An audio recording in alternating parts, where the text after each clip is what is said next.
বলেছিল যে আমি একদিন আমার 6টি ফুল আর লক্ষ লক্ষ প্রজাপতিতে ছেড়ে চলে যাব। এমন একটা দিন আসবে যেদিন আর্মিদের মাঝে সকালে ঘুম থেকে উঠে আর্মিরা ফোন হাতে নিয়ে মনে পড়বে যে আজ বিটিএস এর লাস্ট কনসার্ট বা আজ তাদের ডিসব্যান্ড হওয়ার দিন। আর্মিরা আমাদের 7 রাজাকে হারাবো। সত্যি তো, বিটিএসরা আমাদের ছেড়ে চলে যাবে।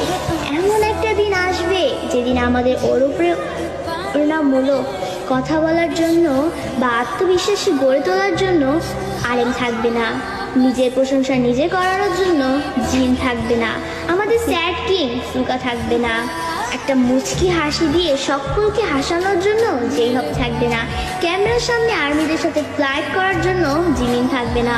হয়তো এমন একটা দিন আসবে যেদিন আর্মিদের পাগলামো করে হাসানোর জন্য তেইয়াং থাকবে না। হয়তো সেদিন এমনও হতে পারে বানি ইসলাল দিয়ে র্যাপ মনস্টার বলার জন্য জাঙ্কুক থাকবে না। সেদিন হয়তো বা বিটিএস নামক ওই ব্যান্ডটা থাকবে না। হয়তো তাদের আর কোনো গান অ্যালবাম রিলিজ হবে না। আমরা হয়তো বা আমাদের 7 রাজাকে আর কোনোদিনও ফিরে পাবো না। আমরা আর্মিরাই চাই না যে আমাদের প্রাণপ্রিয় বিটিএস 2027 সালে ডিসব্যান্ড হয়ে যাক, কিন্তু 2027 সালেই হোক বা 2034 সালেই হোক, একদিন না একদিন তাদের সব কিছু ছেড়ে চলে যেতে হবে।